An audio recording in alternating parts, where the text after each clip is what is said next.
जय हिंद dear student. SHM से न्यूमेरिकल है। An object of mass 0.2 kilogram. Mass कितना है? 0.2 kilogram. Execute SHM, harmonic motion कर रहा है वो SHM along the X axis with a frequency. Frequency कितना गिवन है? Frequency n is equal to 25/पाई हर्ट्ज, ये फ्रीक्वेंसी है। at the position x equal to 0.04 the object has kinetic energy of kinetic energy given है, कितनी है kinetic energy? 0.5 joule. and the potential energy u is equal to कितना है? 0.4 joule. The amplitude of oscillation, amplitude पूछ रहा है कि कितना होगा, इसका एम्पलीट्यूड पूछ रहा है। तो आपको की कॉन्सेप्ट बता दें कि जो यहां पर पार्टिकल लिया गया है, मान लो कि एक पेंडुलम है, सपोज कर लेते हैं ऐसा है, और ये अपनी मेन पोजीशन के हेयर एंड देयर अगर ये ऑक्सीलेट कर रहा है, टू एंड फ्रो मोशन कर रहा है, तो अगर किसी भी पॉइंट पर हम इसकी नेट एनर्जी की बात करें तो इसकी net energy kinetic energy plus potential energy होगी। और यही यहां पर हम अप्लाई करें kinetic energy, you know very well, 1/2 m omega square और a square minus x square होगा। और पोटेंशियल एनर्जी कितनी होगी जी? पोटेंशियल एनर्जी होगी u is equal to half m omega square और कितना होगा? एक्स स्क्वायर, यही होगा काइनेटिक। और टोटल एनर्जी अगर हम यहां पर देखें तो टोटल एनर्जी होता है 1/2 m ओमेगा स्क्वायर और a स्क्वायर। ये अगर आप दोनों को ऐड करेंगे काइनेटिक और पोटेंशियल तो नेट एनर्जी यही मिलेगा। यानी कि नेट एनर्जी को आप ऐसे भी तो ले सकते हैं, kinetic energy plus potential energy और 1/2 m ओमेगा स्क्वायर और a स्क्वायर। आपको ये भी तो पता है बेटा कि ओमेगा इज इक्वल टू कितना होता है? 2πn होता है, जहां पर n स्टैंड होता है n is stand for frequency. कहां पर क्या होता है? ये फ्रीक्वेंसी होता है। और ओमेगा क्या होता है बेटे? ये होता है एंगुलर फ्रीक्वेंसी। क्या होता है? एंगुलर फ्रीक्वेंसी होता है। और ई जो है वो टोटल एनर्जी है, मैं लिख दे रहा हूं, ये क्या है? टोटल एनर्जी है। और एम क्या है? मास ऑफ ऑक्सीलेटिंग पार्टिकल या कह सकते हैं कि जो कुछ भी हमारा ऑब्जेक्ट है, पार्टिकल। और ओमेगा बता ही दिया। ए क्या है? A amplitude, A stand for amplitude है, ये एम्पलीट्यूड ऑफ ऑक्सीलेटिंग पार्टिकल ये है। इसमें कुछ करना नहीं है आपको। के की वैल्यू आपको गिवन है 0.5 है, U की वैल्यू यानी पोटेंशियल एनर्जी की वैल्यू 0.4 है, 1/2। अच्छा थोड़ा सा आप सही कर लें, kinetic energy plus potential energy 1/2 m omega की जगह पर 2πn रखिए, 2π और n का whole square into a square. क्या मिलेगा आपको? 1/2 m और मिलेगा 4π square n square into capital A square. A is stand for the amplitude, 4πn square हो जाएगा। और यहां पर आपको 2 से ये कटता हुआ नजर आएगा तो कितना हो जाएगा?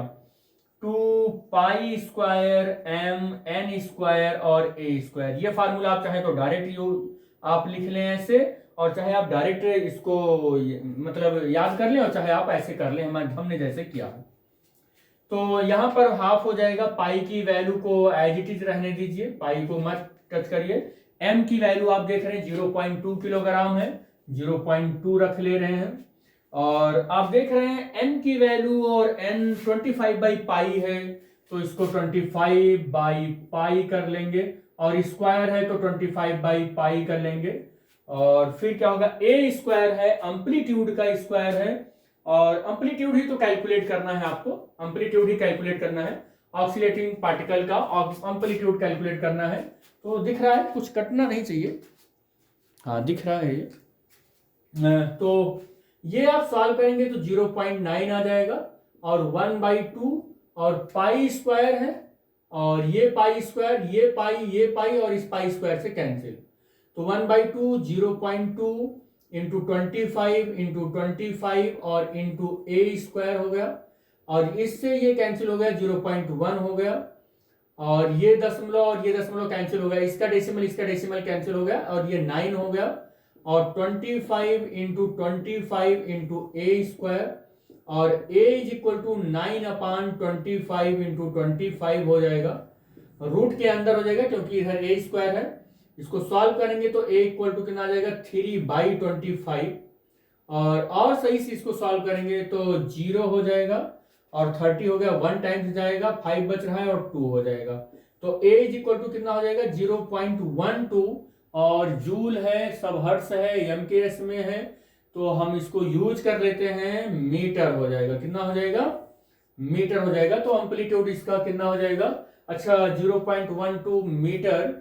तो ये डिवाइड सही हुआ है, 25 से कम 25 हो जाएगा, बचेगा 5, 30 है यहाँ, तो 3/25 सही तो है, ये 25 ही है ना यहाँ पर, तो ऑप्शन कोई मैच नहीं कर पा रहा है। अच्छा एक बार और देख लेते हैं, a इज इक्वल टू ये हो जाएगा 12 सेंटीमीटर हो जाएगा, तो ऑप्शन कोई मैच नहीं किया, कहीं कोई मिस्टेक तो नहीं हुई कैलकुलेशन में।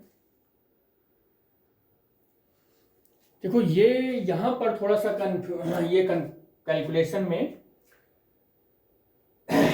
ये देखो आप 1/2, तो यहाँ स्क्वायर होगा तो कितना हो जाएगा इसका, 4 पाई स्क्वायर और 2 पाई स्क्वायर, कितना हो जाएगा ये 2 पाई स्क्वायर, और हमने यहाँ पर क्या लिख दिया बेटे, यहाँ पर हमने लिख दिया 1/2, तो 2 पाई स्क्वायर, और यहाँ पर कितना हो जाएगा 2 पाई स्क्वायर, यानी पाई स्क्वायर, m की वैल्यू हो गई, n की वैल्यू हो गई, और a स्क्वायर हो गया, तो ये 2 हो जाएगा बेटा। कितना हो जाएगा, ये 2 हो जाएगा, और 2 जा कितना हो जाएगा ये 0.4, ये मल्टीप्लाई हो जाएगा, कटेगा नहीं बेटा, 0.2, तो 2 जा 0.4 हो जाएगा, और यहां पर 0.4 आ जाएगा, और 0.4, ये 0.4 आ जाएगा, क्योंकि और डेसिमल कैंसिल हो गया है तो 4 हो जाएगा, ये 4 हो जाएगा, यहां भी डेसिमल हमने कैंसिल कर दिया ना, तो 4 हो जाएगा।